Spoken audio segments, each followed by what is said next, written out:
उम्मीद करती हूँ सब बहुत अच्छे होंगे। मैं भी बहुत अच्छी हूँ तभी ये वीडियो बना रही हूँ, आप लोगों के सामने आ रही हूँ। मेरा वीडियो देखते रहिए, लाइक करते रहिए, कमेंट करते रहिए, और जो भी न्यू मेरा वीडियो देखते हैं वो मेरे चैनल को सब्सक्राइब ज़रूर करिए, ताकि मुझे और देखते रहे, मेरे वीडियोस को आप लोगों को देखने का मौका मिलता रहे। तो दोस्तों, जैसा कि आज फादर्स डे है, तो फादर्स डे पर चंद लाइनें, चंद पंक्तियाँ मैंने अपने पापा के लिए लिखी हैं, जो आज मैं आप लोगों को सुनाऊंगी। आप लोग सुनिएगा, फिर कुछ और सीक्रेट मैं आप लोगों को बताऊंगी। तो बने रहिए, मेरा वीडियो सुनते रहिए, देखते रहिए। चलते हैं फिर हम अपनी पंक्तियों की तरफ। मेरे पापा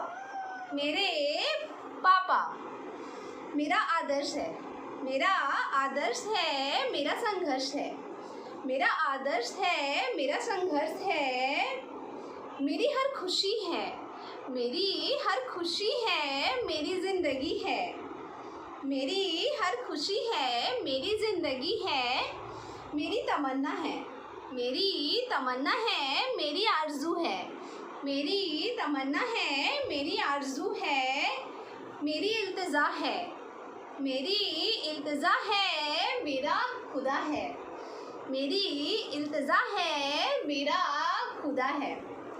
तो मेरे पापा तो सचमुच में मेरे लिए खुदा ही है, वो मेरे लिए गॉड है, वो मेरे लिए एवरीथिंग है। आई love you a lot. Thank you पापा, आपका प्यार, आपका सपोर्ट, आपका केयर, आपने जितना लाड लगाया मुझे, जितना प्यार जताया, जीने का ढंग सिखाया, इस काबिल बनाया कि आज मैं आप खड़े होकर यहाँ पर आप लोगों के सामने बातें कर रही हूँ, आप लोगों को अपनी बातें सुनाती रहती हूँ। तो हमारे बीच बहुत सारी बातें होती रहती हैं, बहुत अच्छी बातें मैं आपको बताती रहती हूँ, अच्छी लाइनें आपको सुनाती रहती हूँ, आपको पसंद आता होगा ही, उम्मीद करती हूँ।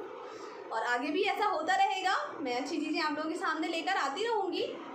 तो आज फादर्स डे पर सबसे पहले तो मैं सलाम करती हूँ सारे फादर्स को, जितने भी फादर हैं उन सब के लिए happy fathers Day and happy fathers day to my पापा।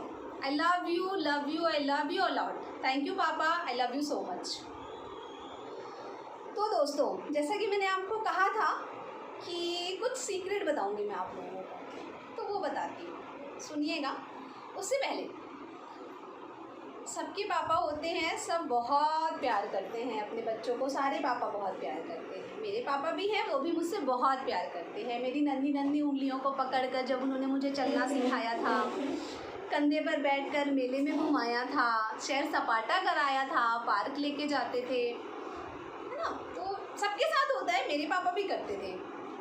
कितना भी थके हो, कितनी भी टफ ड्यूटी से आने के बाद भी वो रात में बैठकर, कहते हैं ना, अपनी गोदी में बिठाकर प्यार से जो वो निवाला खिलाते थे ना, मतलब मज़ा आ जाता था सीरियसली। मतलब अभी भी लगता है कि यार वो दिन लौट आए, लगता है ना आप लोगों को भी, जिन्होंने भी ये दिन जिया होगा। पापा जो होते हैं सभी के सबसे बहुत लाड लगाते हैं, बहुत प्यार करते हैं। वो एक पिलर की तरह होते हैं, जो घर की बुनियाद, जैसे कहते हैं ना, एक पिलर जो होता है घर की बुनियाद बना के रखता है, मजबूती दे के रखता है, बिल्कुल उसी तरीके से जो फादर्स होते हैं वो एक फैमिली के लिए उसी बुनियाद की तरह काम करते हैं, उसी पिलर की तरह काम करते हैं, जो मजबूती से अपने घर को, अपनी फैमिली को संभाल के रखते हैं। बहुत सैक्रिफाइस करते हैं। उनका जो त्याग है, उनका जो समर्पण है, चंद शब्दों में हम बयां नहीं कर सकते हैं। चंद शब्द तो बस हम अपने मन को तसल्ली देने और बहलाने के लिए लिख ज़रूर सकते हैं, बट वो फुलफ़िल नहीं करता, वो कहीं जस्टिफाई नहीं कर सकेगा। एक पिता का जो त्याग है, जो समर्पण है, उनका जो प्यार है, वो मतलब अतुलनीय है, मतलब प्राइसलेस है। उसका हम कहीं किसी से कंपेयर नहीं कर सकते, कहीं किसी चीज़ को हम तराजू में तौल कर या नाप कर हम नहीं बता सकते हैं। तो पिता है, और उनसे बढ़ के तो कोई नहीं है। माता पिता तो खैर सबके लिए ही होते हैं, जो इम्पोर्टेंट होते हैं, और उनके बगैर सच में हम कुछ नहीं हैं। आज फादर्स डे है तो पापा के लिए ही बातें रखेंगे। पापा, मेरे पापा, तो जो राज की बात मैं आप लोगों को बताना चाह रही थी वो सुनिएगा। ये जो मैं लिखती हूँ ना, और लिख के आप लोगों को सुनाती हूँ, आप लोग लाइक करते हैं, कमेंट करते हैं, सच बताऊं तो ये मेरे पापा की देन है, या यूँ कहूँ कि ये मुझे मेरे विरासत में मिल गई एक तरीके से। जैसे कि मैं जब बड़ी होती गई और मतलब उस लेवल पे पहुंच गई, ये समझ लो कि मैंने मतलब स्टेज पे खड़े होना, माइक पकड़ना सीख लिया था। तो स्कूल्स में जैसे हम परफॉर्मेंस देते हैं तो मैं भी परफॉर्मेंस दिया करती थी अपने स्कूल में। मुझे बहुत शौक था, मुझे आज भी बहुत शौक है होस्टिंग करने का और माइक पकड़ के बातें करने का, कविताएं सुनाने का, भाषण देने का। तो ये मैं स्कूल टाइम से करती आ रही हूँ, तो मैं करती थी। एक बार क्या हुआ, जनरली मेरे पापा क्या करते थे, मुझे लिख के दे दिया करते थे और मैं बस उसको अच्छे से याद करके और बढ़िया माइक पे जाके दर बोल के आ जाती थी और सुंदर सा प्राइज़ लेके घर भी आ जाती थी। और मुझे बड़ी खुशी मिलती थी कि यार मैंने ये बोल दिया, ये सुना दिया और मुझे इसका फर्स्ट सेकंड थर्ड जो भी प्राइज़ मिला है, प्राइज़ भी मिल गया। तो मैं बहुत खुश हुआ करती थी और मुझे फिर लगता था कि अगली बार फिर से स्कूल में कोई फंक्शन होगा तो पापा तो हैं मेरे, वो मुझे लिख के दे देंगे और मैं जाके परफॉर्म कर दूँगी। So that was my thought process at that time. एक दिन क्या होता है, तब स्पीच तो पापा लिख के गए हुए होते हैं, मेरे पास कविता नहीं होती है लिखी हुई और मेरा नाम जो है वो ऑलरेडी मेंशन होता है। टीचर्स तो बाय डिफ़ॉल्ट लिख देते थे कि भाई तुमको ये चीज़ें बोलनी है, अब तुम प्रिपेयर कर लो और रेडी रहो, बस जब आएगा परफॉर्म कर देना, हमें अपना प्रिपरेशन बता देना सारी चीज़ें। परफॉर्मेंस था 2 दिन बाद ही था। मैं बहुत टेंशन में, यार क्या होगा, पापा तो ड्यूटी पे गए हैं, उनको आना नहीं है और अगर मेरी कविता मुझे नहीं मिली तो मतलब मैं स्कूल में क्या परफॉर्म करूँगी। परेशान थी, बहुत परेशान थी, समझ नहीं आ रहा था क्या करूँ। ऑल ऑफ सडन पता नहीं, छोटा सा दिमाग, बच्चे वाला दिमाग, 9th में थी, बहुत बड़ी नहीं थी। तो 9th स्टैंडर्ड में बैठे ना ऐसे मतलब सोचती रही, यार पापा लिखते तो हैं, बात तो सही है, अच्छा लिखते हैं, ये भी सही है, मुझसे वैसे बहुत अच्छे कवि हैं वो, मेरे से बहुत अच्छा लिखते हैं। उनके शब्द का जादू तो मतलब मैं बता ही नहीं सकती, वो बहुत अच्छा लिखते हैं, ही इज़ द ग्रेट।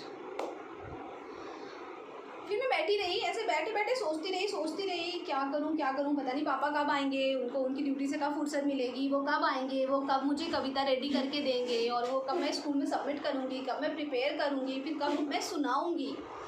तो बहुत सारी चीज़ें चल रही थी मेरे दिमाग में एक साथ। ऑल ऑफ सडन ना एक अचानक से, यार पापा तो लिखते हैं, अच्छी बात है, पर मतलब without any support, without any help वो लिखते हैं।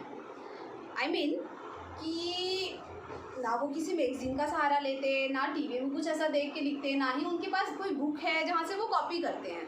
तो ये चीज़ें ना मेरे दिमाग में ऐसे आती गई। तो अगर पापा लिख सकते हैं सिंपल एक नॉर्मल पेपर और पेन लेके, तो आज मैं ट्राई करती हूँ। It was just a thought और मैं गई अपने स्टडी मटेरियल में से एक नोटबुक उठाया, पेन उठाया एंड आई स्टार्टेड राइटिंग। मतलब कुछ बातें सोचती गई, कुछ 2-4 लाइनें सोचती गई, लिखा टाइप। और मतलब आप बिलीव नहीं करेंगे, थोड़ी ही देर के बाद ना वो कुछ 8-10 लाइनें ऑटोमेटिकली, मुझे नहीं पता कैसे बनी, बस वो बन गई। एंड दैट वॉज द मतलब most happiest day in my life. मतलब मुझे ऐसा लगा यार वाओ, ये ऐसे होता है, इट्स सो नाइस। फिर उसके बाद लकीली पापा ड्यूटी से घर आ गए नाइट में और मैंने उनको दिखाया कि पापा देखो ये मैंने लिखा है, आप तो चले गए थे, मेरा पोएम रेडी नहीं करके गए थे, मुझे कुछ समझ नहीं आ रहा था, तो मैंने ये लिखा है। तो उसमें कुछ करेक्शंस किया मेरे पापा ने और करेक्शंस करने के बाद मुझे शाबाशी भी दी। उनको बहुत अच्छा लगा ये देखकर कि मैं भी उनकी तरह लिखने लगी हूँ। और उसके बाद मैंने उसी पोएम को अपने स्कूल में परफॉर्म किया। वो पोएम जो थी वो भी मैं आप लोगों को सुनाऊंगी आगे। तो ऐसे करते तो मतलब ये वो शुरुआत थी कह दूँ मैं, या शायद ये कहीं था मेरे अंदर, बस वो दिन था जो इस चीज़ की शुरुआत होनी थी और वो दिन था और आज का दिन है। I am still writing. और मुझे सच बताऊँ तो मुझे बहुत अच्छा लगता है लिखना। क्या लिखती हूँ मुझे खुद नहीं पता होता है, चंद लाइनें बस आ जाती है अपने आप और लिख जाता है। तो पहले तो बस मैं लिखा करती थी, अब खैर आज तो बहुत साल पीछे की बात मैं आपको बता रही हूँ, तब तो मैं 9th में थी, अब तो खैर काफ़ी लंबा समय बीत गया है, पढ़ाइयाँ ख़त्म हो गई, नौकरी कर ली, शादी हो गई, अब तो खैर बच्चा भी है मेरा, बेटी है मेरी 4.5 साल की, तो सारी तरह की लाइफ देख ली है। तो जो भी मैं फील करती हूँ, महसूस करती हूँ, मेरी जो सोच होती है, जो भावनाएं होती हैं, अब उन चीज़ों को मैं पंक्तियों में पिरोने की कोशिश करती हूँ, अलग अलग रूप देने की कोशिश करती हूँ। यही आप लोगों के सामने साझा करना स्टार्ट किया है मैंने कहा चलो डायरी में कैद रहेगी तो किसको पता चलेगा, तो आप लोगों के सामने इस बात को रखा जाए, आप लोग देखेंगे, आप लोग मुझे सुनेंगे और मेरी बातें आप तक पहुँचेंगी। आपकी जो इच्छाएं होंगी, जो बातें होंगी, वो आप कमेंट के माध्यम से मुझे बताएंगे। मुझे भी नई नई चीज़ें पता चलती रहेगी, हम उसमें भी कुछ नया करने की कोशिश करेंगे। तो ये तो एक राज था आज मैंने बता दिया। तो मेरी लाइफ के इंस्पिरेशन और मेरी लाइफ का मोटिवेशन और सब कुछ ऑनेस्टली मेरे पापा हैं और वही हैं और वही रहेंगे।